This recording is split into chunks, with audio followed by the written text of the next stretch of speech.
Hello dear friends, yes, it's me, the Barefoot Monk, back again.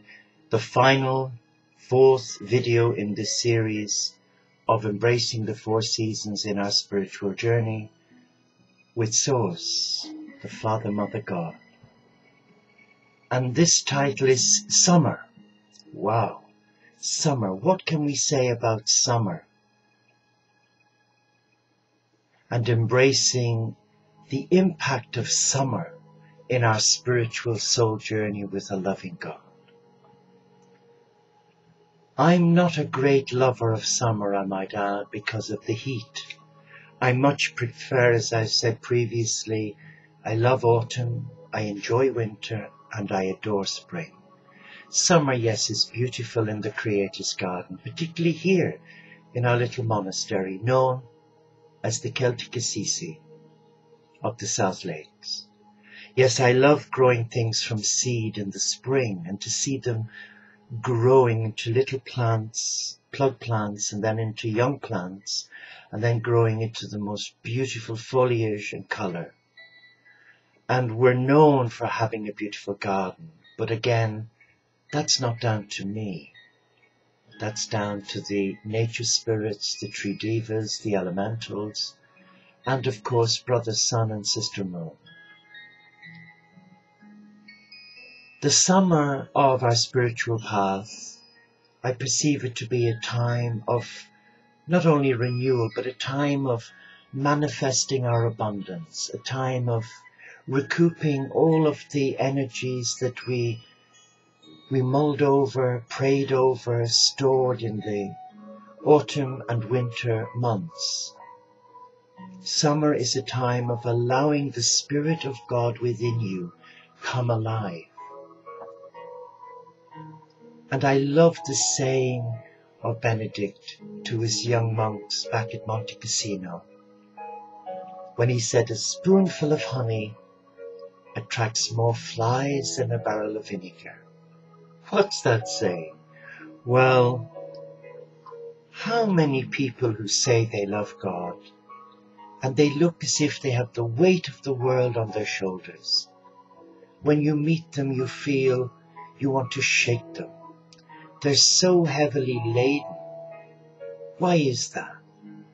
What's gone wrong in their spiritual pathway to a loving God?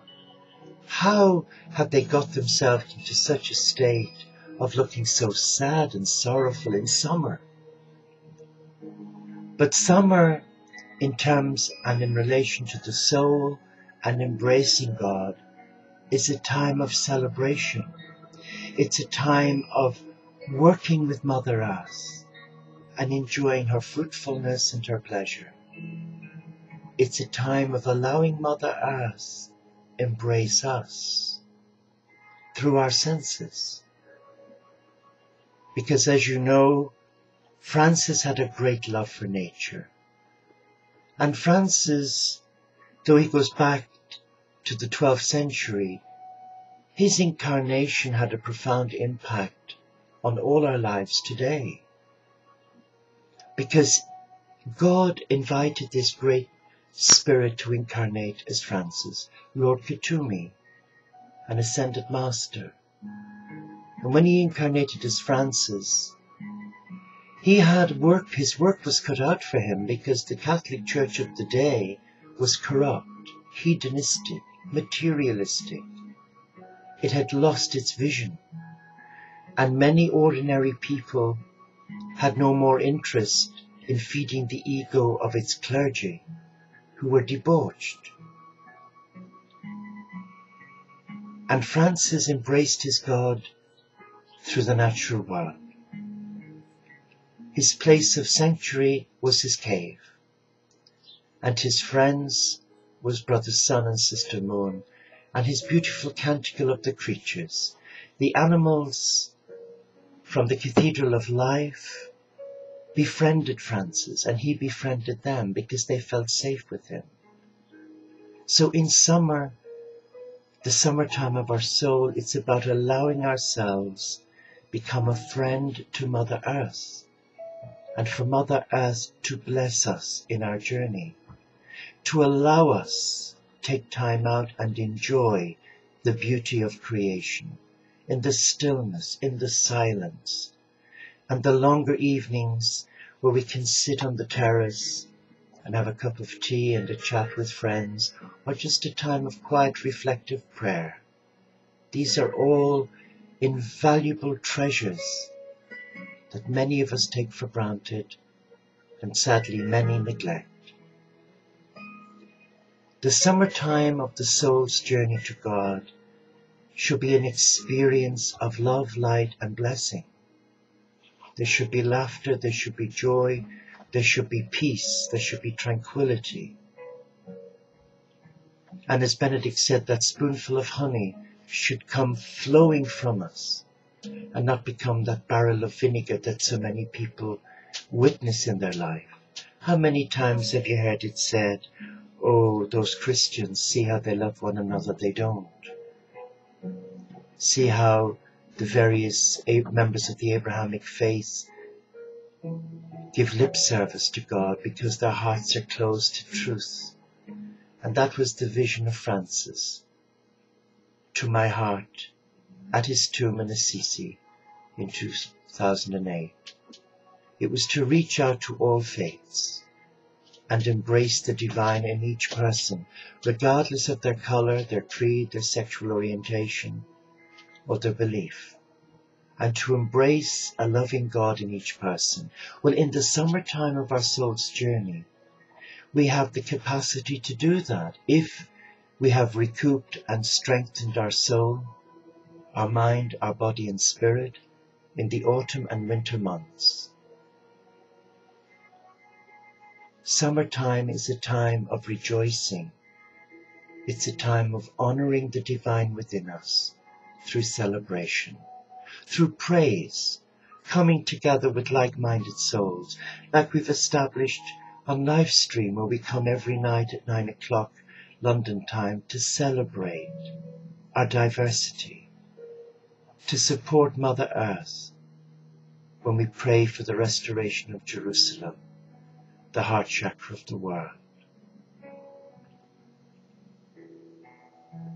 The summertime of our soul is a time when we experience a heightened awareness of God. Like nature, when all the flowers come into full bloom, there's a sense of, I am loved and I am at peace. So let us just reflect now as we embrace a loving God in the silence, in the stillness of the Cathedral of Life. Allow your heart now experience the beauty of a Creator that loves us as we are and where we are at in our journey. And all we're asked today is to draw up that drawbridge and come into the presence without distraction, without baggage, and to come as we are in our vulnerability and availability, and allow Mother Earth welcome us. Allow the messengers of God incense the divine within us, and come as a child of God, where there's no fear, where there is no hate, where there is only love. In the words of Jesus, the barefoot Galilean, he said, "Greater love than this has no man, than he lays down his life for his friends." We lay down our lives each day when we bless every situation. And many of us are tried and tested. It's not all Hollywood blues, no. The spiritual path is strewn with blessings and it's strewn with crosses. But we bless every eventuality so that the soul can embrace the summertime of God. I bless you. And I ask God to bless those of you who watch this video. Namaste, Shalom, Inshallah, Pax et Bonum, Om Shanti, peace.